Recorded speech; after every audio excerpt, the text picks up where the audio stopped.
I'm Kendra Cook, your host for the DCTV Daily News program out of Dove Creek, Colorado. The Dolores County Broadcasting Network is the producer of DCTV with support from the Southwest Colorado TV Translator Association. That's the Special District Association responsible for bringing the area free-to-access TV stations over the air by antenna. This is a community TV station.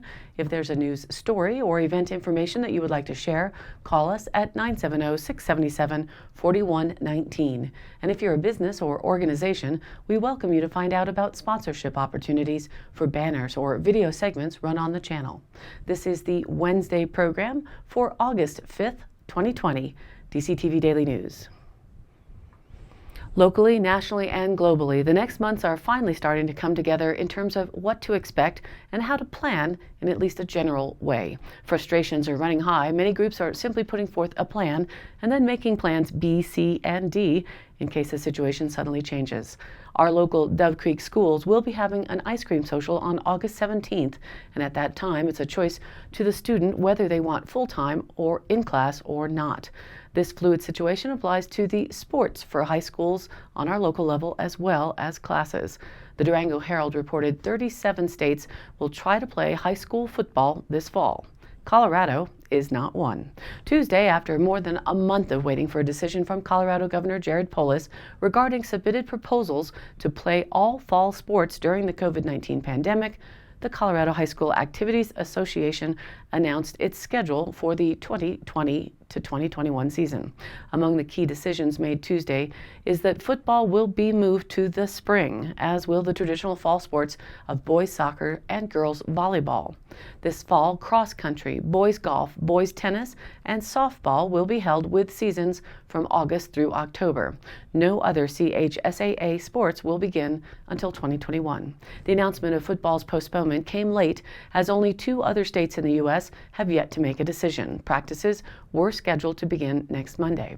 CHSAA maintained throughout the process that it was awaiting word from the governor's office. Polis spoke on Tuesday morning with CHSAA Commissioner Rhonda Blanford Green, and the announcement Tuesday afternoon was a result of that conversation.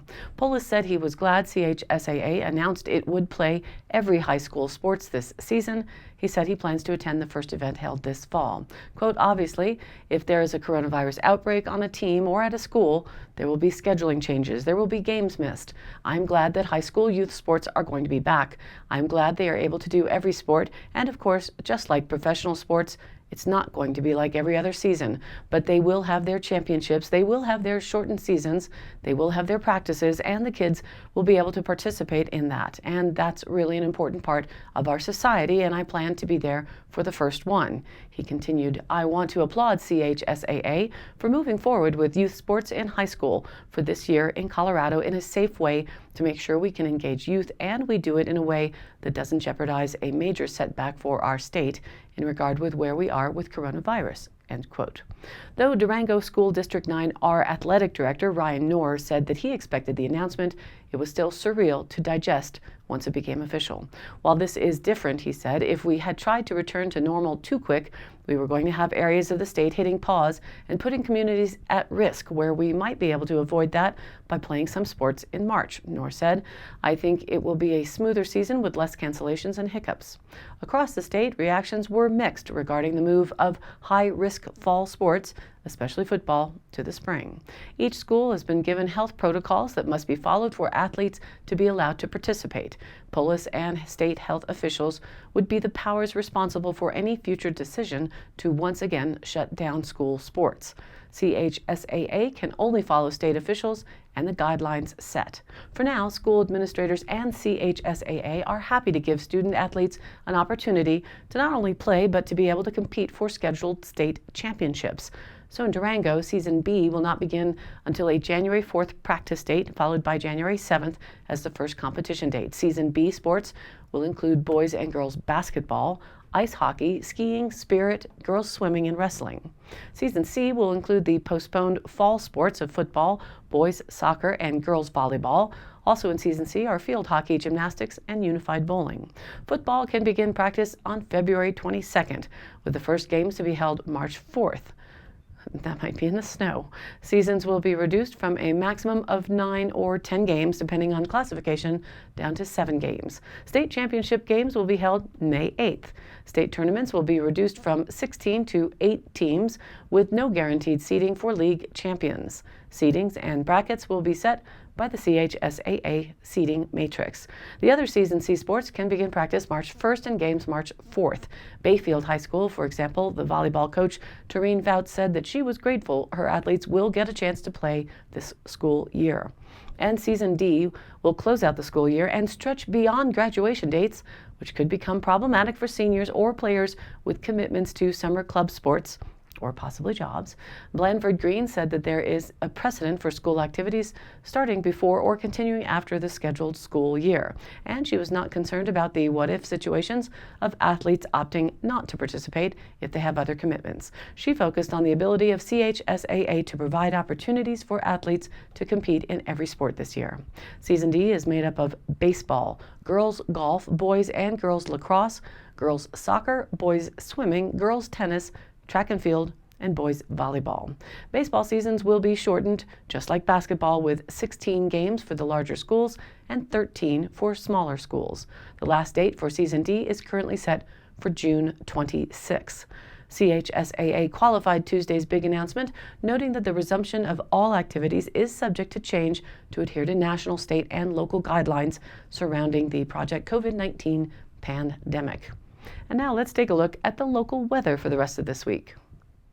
Today, mostly sunny with a high near 88 degrees with south-southwest winds 10 to 15 miles an hour. Tonight, mostly clear and a low around 58 with those southwest winds 10 to 15 miles an hour. And into a possible red flag warning may happen for Thursday.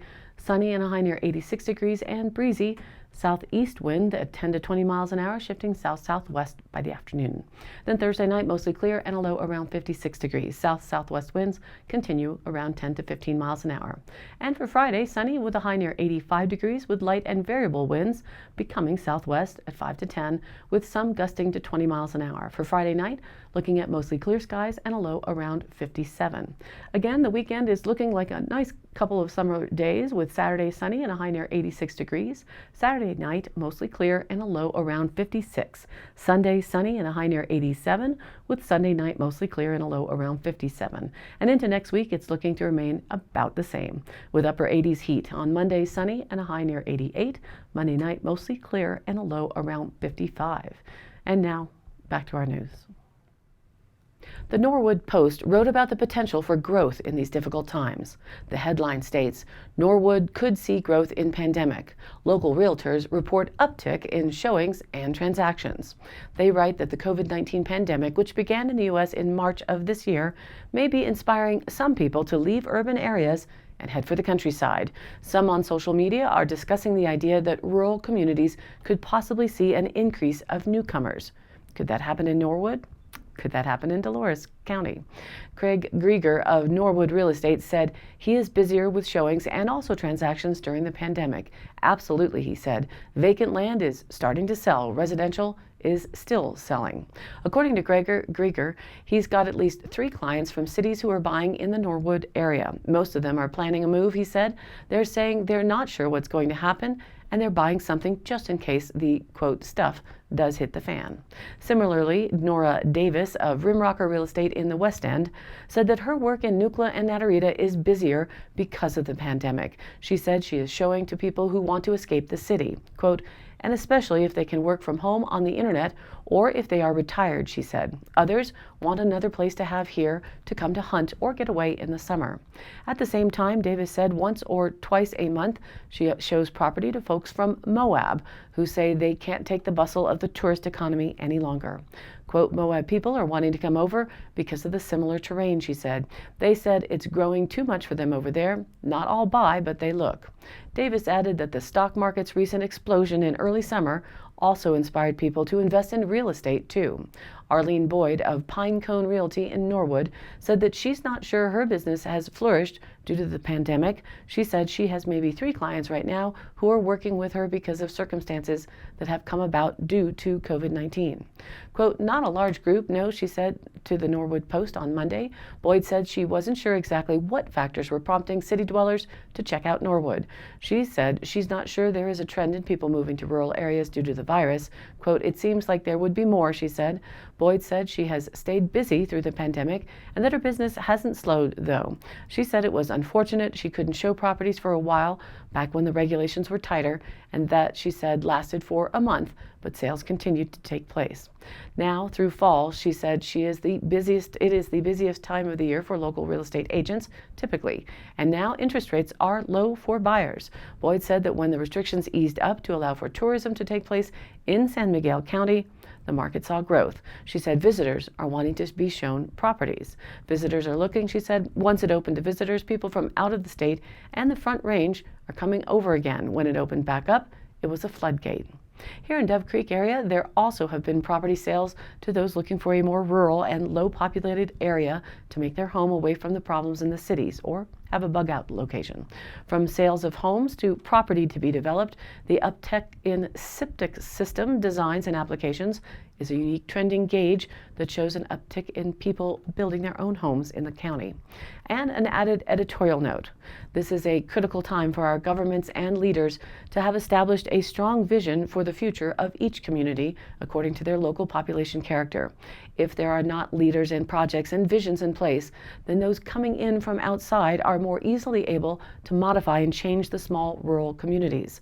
They are coming in with more money than the average local, and it's crucial to understanding where new population is coming in from and how to manage that new abundance well, in conjunction with maintaining the profile and lifestyle that the current locals love so much.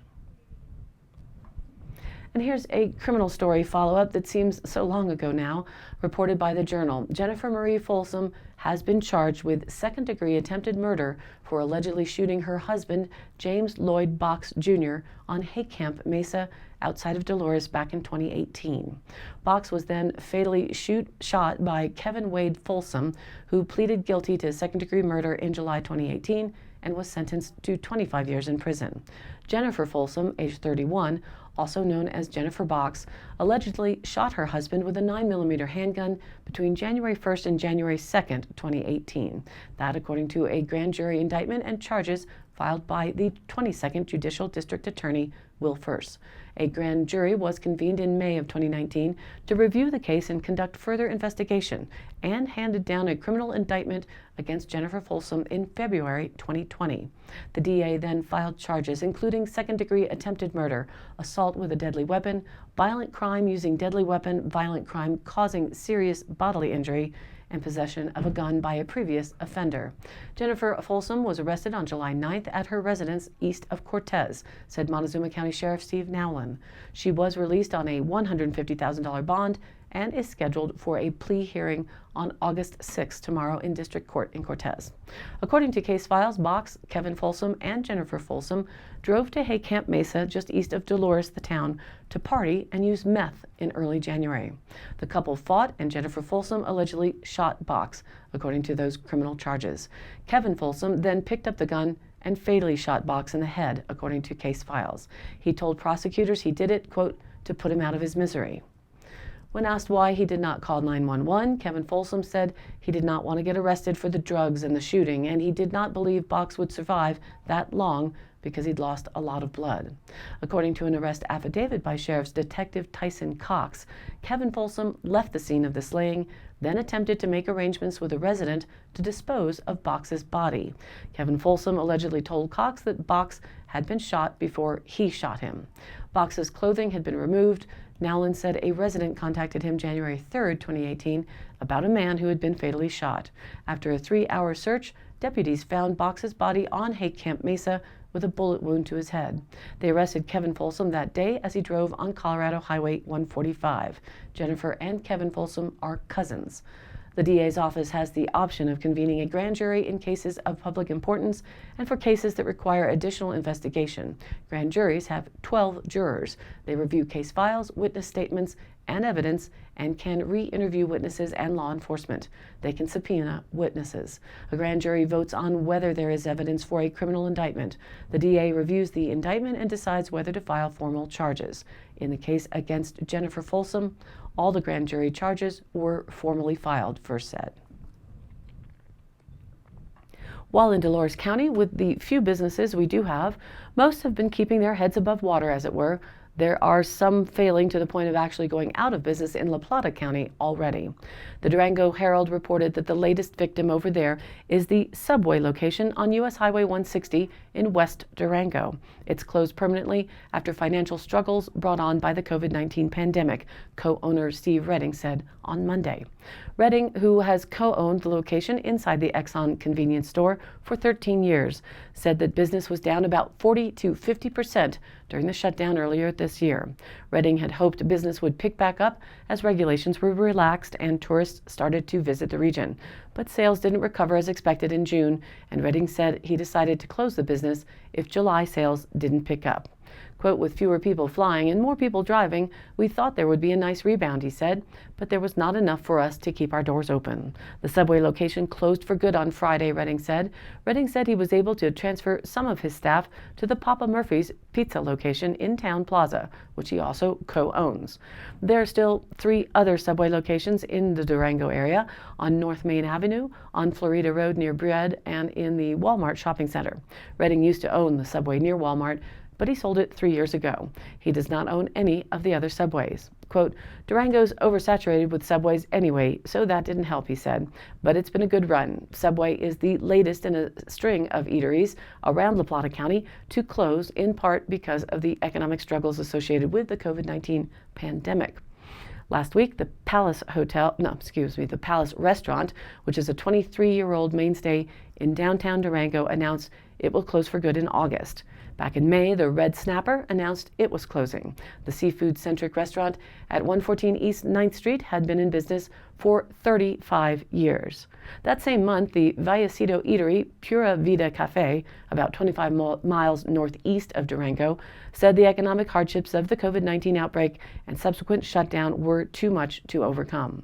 And in April, Eno Cocktail Lounge and Wine Bar closed and filed for bankruptcy, in part because of coronavirus restrictions, which at the time had caused restaurants to either temporarily shut down or offer only takeout and delivery services.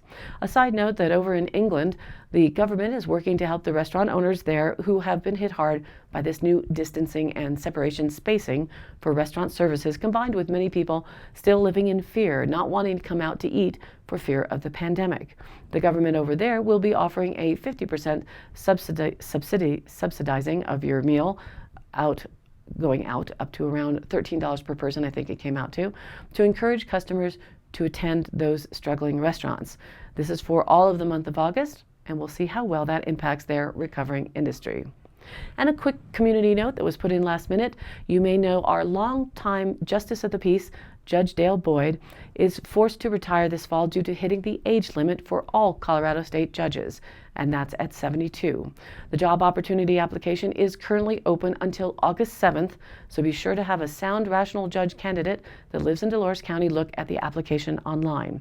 The official notice states the 22nd Judicial District Nominating Commission will meet via video conferencing on August 25th, 2020 to interview and select nominees for appointment by the governor to the office of County Judge for Dolores County. The vacancy will be created by the retirement of the Honorable E. Dale Boyd. The vacancy will occur on October 13th, 2020, which is his birthday.